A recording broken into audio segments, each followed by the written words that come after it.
Thank you, and thank you so much for having me here today. It's such an honor to be in the company of and in conversation with so many scholars whose work I've admired for a long time. So as Wayne mentioned, I'm a museum anthropologist I've worked for almost 10 years as head of anthropological education at the American Museum of Natural History, which is a role as a liaison between the anthropology curators and the education department. And also, as Wayne mentioned, I'm now the director of museum studies at Bryn Mawr. So as my career can attest, I've long been interested in the tensions and interweaving between museum theory outside of the museum and museum practice within museums. And today I'm going to share with you the research I conducted for my book, Envisioning African Origins, which was a study of Kenyan, British, and American museum visitor perceptions of Africa within the context of origins exhibitions. Their deeply weighted perceptions of their African evolutionary heritage. And I just want to point out something I just learned. What you see, this image that I have here, this historical image, is ironically reproduced almost in this room with "Hear no evil, speak no evil," which I couldn't have planned better. So I actually came to question the relationship between origins exhibitions and their audiences by eavesdropping on visitors while working in a research lab at the American Museum of Natural History. I became very concerned and perplexed with how visitors were interpreting the human origins dioramas, and one occasion stood out for me. I overheard a provocative conversation between a mother and her young child while standing in front of this display, which is a diorama of Homo ergaster in Africa, a diorama depicting a couple kind of carving meat and warding off imposing scavengers on the savannah. And the child, this was a white family, asked his mother, "Mom, why don't we look like that anymore?" And his mother paused momentarily, then succinctly responded, "Because we left Africa." Pause. So this dubious rationale took hold of me and inspired a chain of questions. What exactly happens when visitors encounter such provocative representations of human origins in museums? How do they make sense of them and integrate them into their identities? And what set of tools, whether pop cultural, intellectual, religious, racial, political, what have you, do visitors bring with them to exhibitions? And how do these things interact with what is being given to them? And so this is fundamentally where my interests lie, the cross-pollination between museums and other forms of enculturation. And in my experience, museums often try to insulate themselves from other media without addressing how influential the cultural stories external to the museum are to visitors' understanding of museum exhibitions, particularly stories that influence perceptions of visitors' own identity, heritage, and ancestry.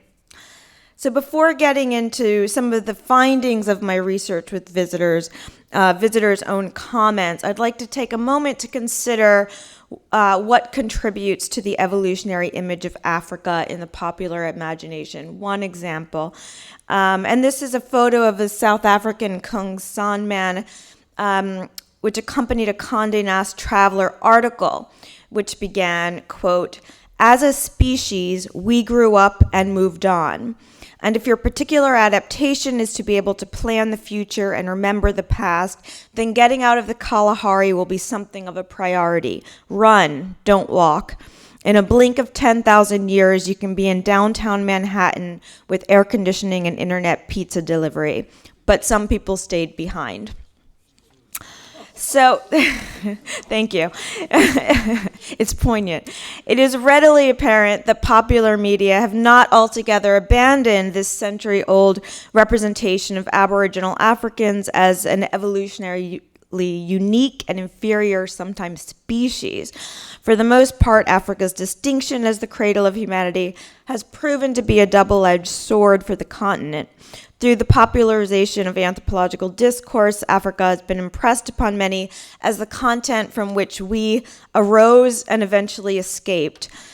This vision out of Africa, emphasis on the out, has long inspired the crude teleological assumption of progress from ape to man, from Africa to Europe. And Africans accordingly have become integral to this narrative, offering bodily proof or the natural analogy of our deep evolutionary history. So that the continent, after achieving this once rather coveted position as cradle of humanity, often struggles against the persistent stigmatization as the fundamental, though ignoble, bottom rung.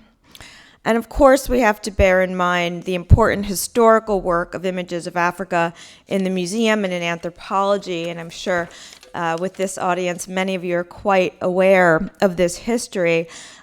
This powerful convergence in the late 19th, early 20th century museum of racial hierarchies that emphasize the visual and the seeming authentication of such images through anthropological science.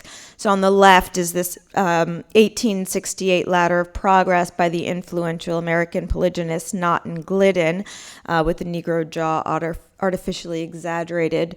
As you can see, there's one behind here which is quite similar to that representation.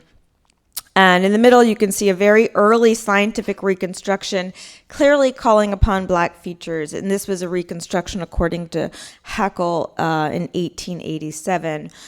So as many of you are well aware, at the turn of the 20th century, the Natural History Museum emerged in many venues as an important vehicle for anthropological education and simultaneously as a vehicle for the codification of some racist dogma. And I found that these ideologies have left persistent residues in the public, in the popular imagination today.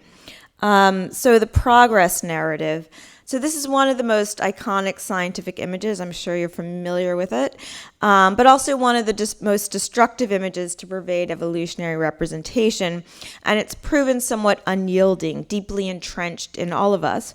And the image vastly distorts the complexity of evolutionary arguments and evolutionary relationships, reinscribing Victorian notions of progress, culture, and humanity for 21st century audiences.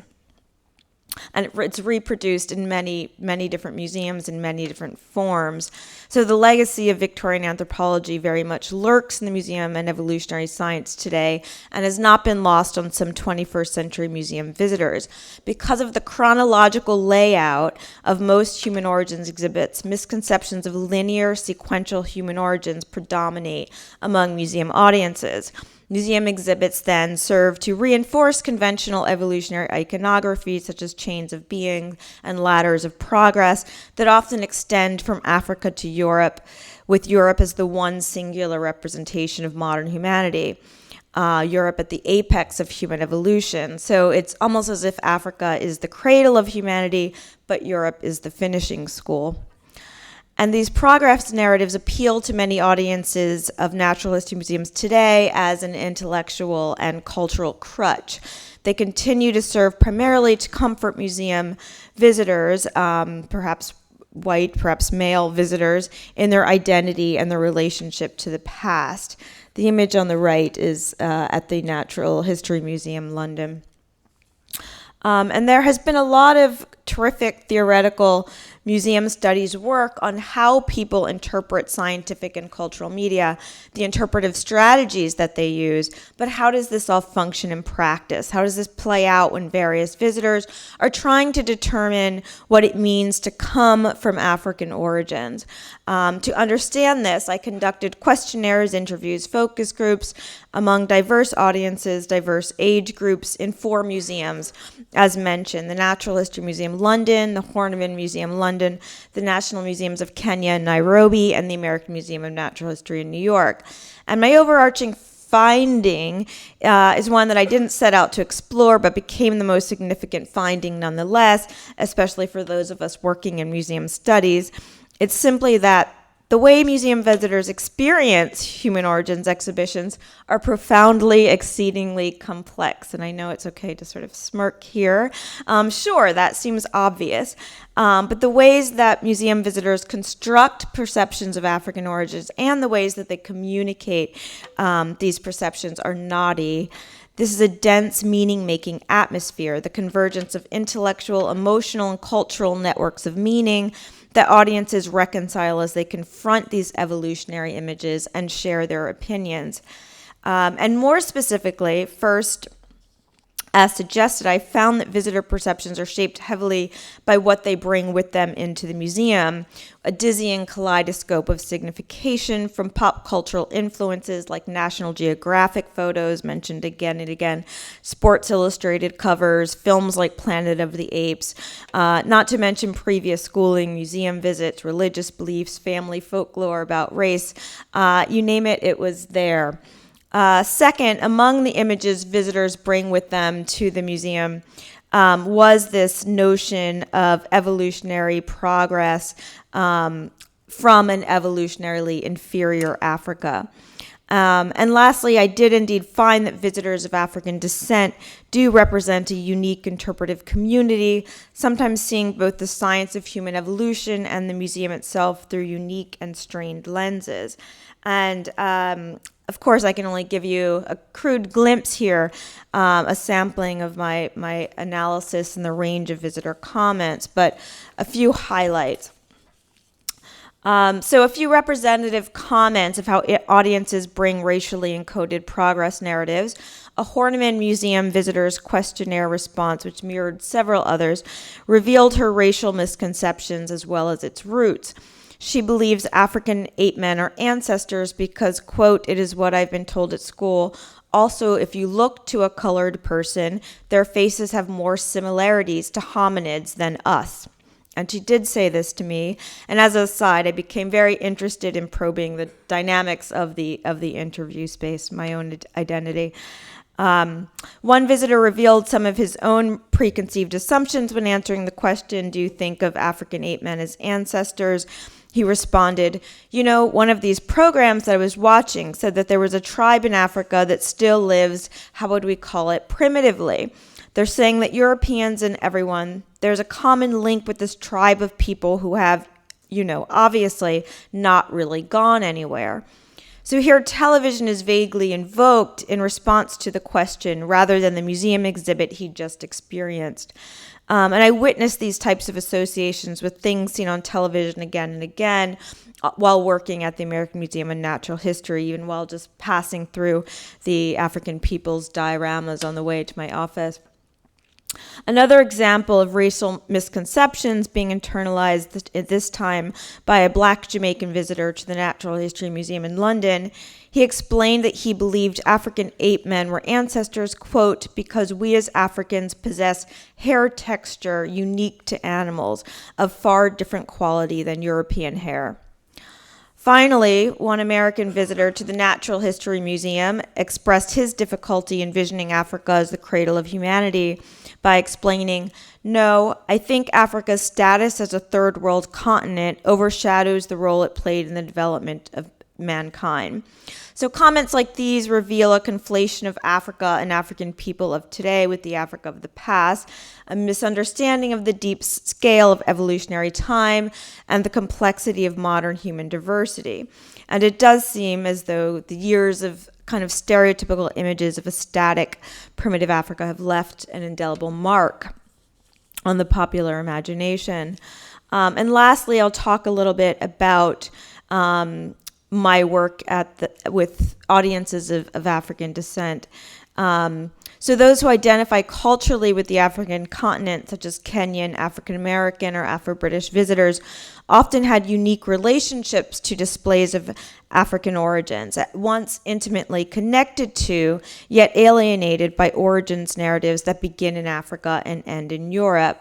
So Black interviewees often identified with Africa not only as the cradle of humanity and an important site of cultural heritage as well, but there were many more acutely critical or politicized responses regarding the museum and science from Black audiences. So among audiences at all the museums, Black visitors were more likely to initiate discussions with me regarding the racial implications of exhibitions. Occasionally, these interviewees subverted the conventional up from Africa evolutionary progress narrative. One Kenyan interviewee commented, for example, quote, the diorama should should explain better. It should teach to classify primitive according to how thin your lips are and how hairy you are. Then white people are more primitive. That's what I learned. An Afro-British visitor to the Horniman similarly commented, Europe is saying that we black people come from apes, then they give out pictures making it look like apes are black. When they show apes on TV, they show you the black-skinned ones. They don't show the red-faced baboons or nothing like that. Particularly in the case of Kenyan museum goers that I interviewed, black visitors were often more quick to point out the complicity between colonialism and the museum. For example, Kenyan respondents often mentioned the exclusionary historical policies of the museum as an important impediment to Kenyan museum visiting today. So, for example, one Kenyan interviewee commented, quote, for some reason, people don't come in here, but that has to do with the management, the association of the museum and the whole society as being a white thing. So Africans are not very interested in it. The Leakey family often arose in interviews when Kenyan visitors discussed their perceptions of the museum and science. One visitor, when asked whether he considered the Leakeys good or bad for the museum, responded, quote, it's a white thing. The Leakeys still carry colonialism in their minds. They wish it would go back, and they're not willing to admit their mistakes. They would never admit it, so that really puts me off. Museums are part of that cycle, and they're still in a way promoting it, probably unconsciously. So certainly some Kenyan visitors' experience at the National Museums of Kenya are strongly strained by preconceived notions of the museum and its politics. Also note that at the museum, I interviewed museum curators and leaders, including Richard and Meave Leakey, as well as tour guides, security guides, educators, trying to get a full kind of sense or ethnography of how the museum works. And bear in mind that in addition to the more straightforward racialized readings, I did encounter many negotiated responses among black audiences, or responses that reveal the way that museum visitors belong to many shifting communities. So a museum visitor's, quote, racial or cultural readings might be complicated by their identity as a cosmopolitan museum visiting class. And so obviously there are multiple ways that museum visitors can read museums and museum exhibits. No one visitor belongs to his or her cultural community alone. But I think museums, particularly museum exhibitions of anthropology and human origins, are no doubt places where there's a negotiation of shifting identities, shifting communities. And I'd like to close with a powerful comment I received from one visitor. One Kenyan interviewee shrewdly commented when I asked him as to one display's meaning, a diorama. He said, quote, meanings are in people. This couldn't have been better stated. So while museum visitors learn some new ideas from human origins exhibits, they also bring some of themselves and some powerful preconceived images to bear upon what they see. But visitor preconceptions do not lessen the responsibility of the Natural History Museum as interventionist. In fact, I think it places a greater burden on museums to relay more challenging and conscientious representations of our evolutionary and cultural heritage. Thank you.